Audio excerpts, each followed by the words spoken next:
and welcome to today's 10-minute episode of The Listening Lounge. Today I'm joined here by Matt May, founder of Premier Team Building and Interactive Experiences, who offer collaborative programs that design and develop team building and interactive experiences for businesses, which has resulted in him delivering team building experiences to clients worldwide. Coming from a theatrical background like myself, Matt is also the co-author and producer of the award-winning theatrical musical comedy Diego and Drew Say I Do. And today we're going to be focusing on taking the fear out of team building. So whether you are working in a leadership role right now, or indeed if you aspire to be in a leadership role in the future, this is the episode you're going to enjoy. So without further ado, Matt May, welcome to the show. How are you feeling today? Thank you. After that introduction, I feel great. Thanks, Nick. Very welcome, and absolutely deserved. Let's start with this first question then, something I give all my guests right now, which is this. What does the word human resources mean to you? Human resources, wow, boy, that really has a different connotation today than it did 10 years ago, doesn't it? You couldn't pay me to run an HR department. It's managing personnel, really. I mean, that's my perception. Sure. Obtaining personnel and effectively putting them into their roles and making sure that everyone's happy or at least gets along.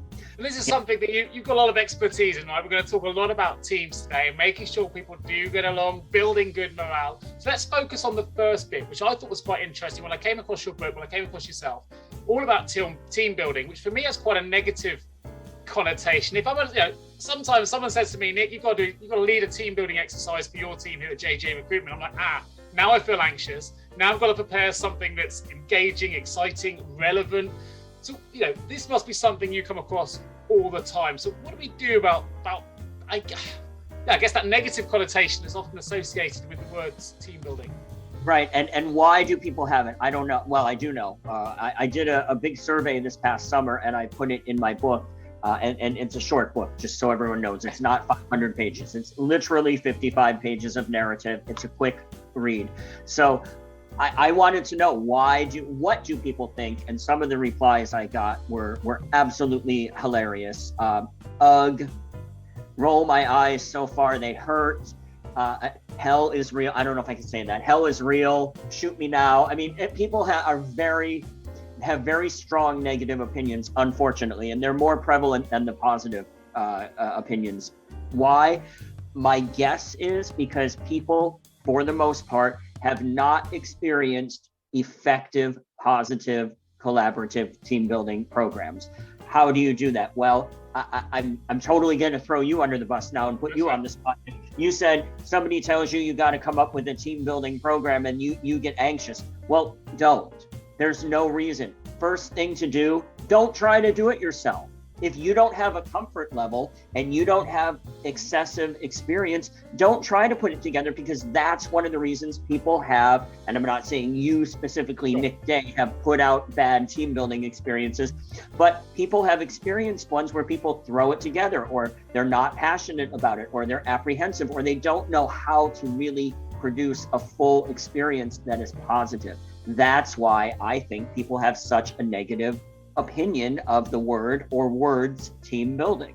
Do you think some of that also comes perhaps because a lot of people in leadership roles have often come through because they've been brilliant at their job, but haven't necessarily had the leadership training to be suddenly they're thrown into this realm of leading others. They're great at their job, now they've got to be great at leading other people. It's not really a skill we get to learn. There aren't many coaching courses out there that tell us how to deliver a good team building event. So is there a skill gap there in those that are being promoted into leadership positions?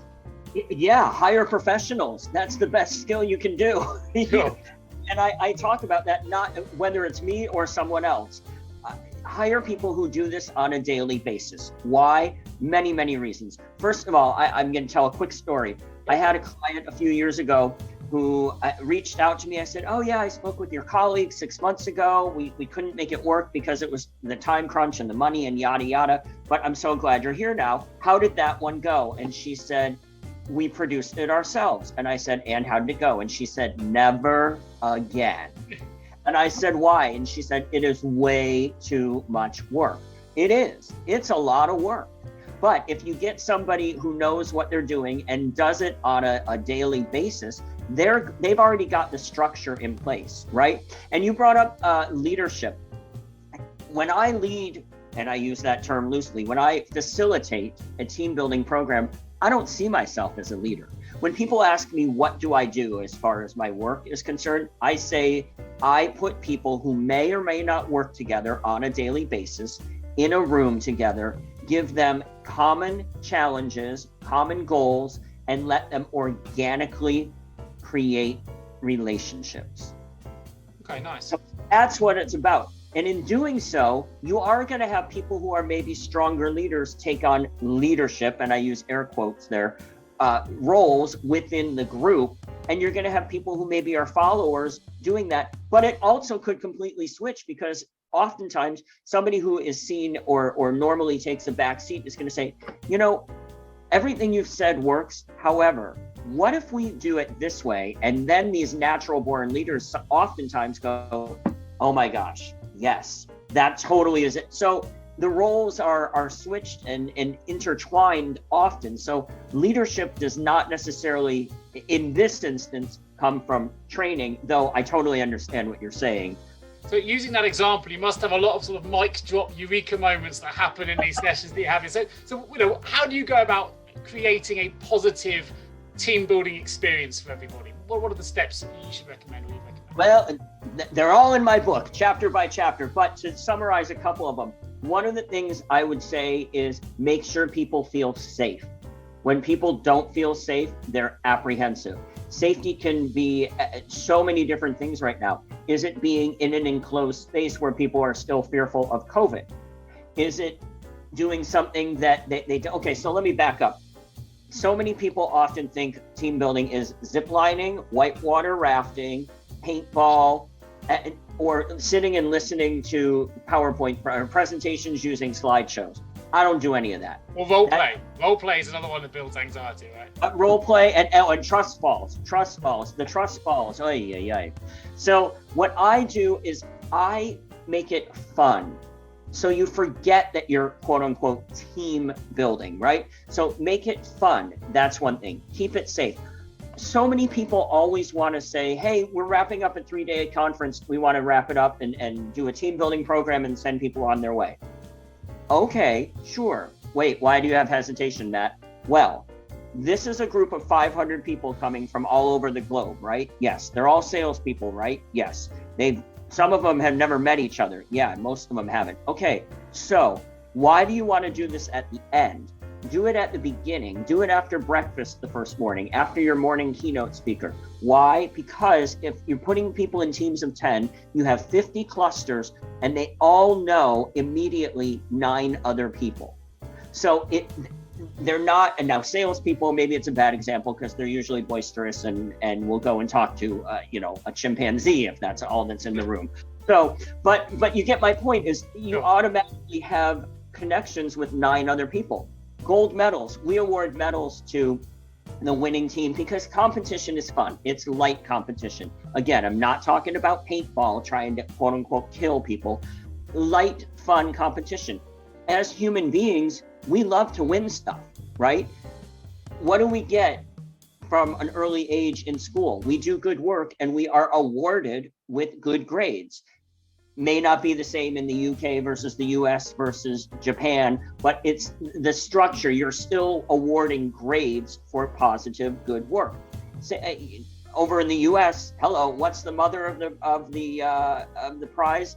The Powerball lottery, right? People play lottery tickets. So people like to win. So if you give that winning team gold medals, hey, wear these the rest of the day to remind everyone else that you guys are the winners. And that automatically at lunch or the cocktail party that night or something, somebody else may come up and say, you guys, we were robbed. We definitely had it, and it just is fun and it causes more communication without the stress of, so what do you sell? And where is your office? And right, you're talking. Where you're from, the correct. You've been listening to Nick Day and Matt May on today's episode of The Listening Lounge. I want to thank you all for joining me today. And remember, every good conversation starts with good listening. Till next time.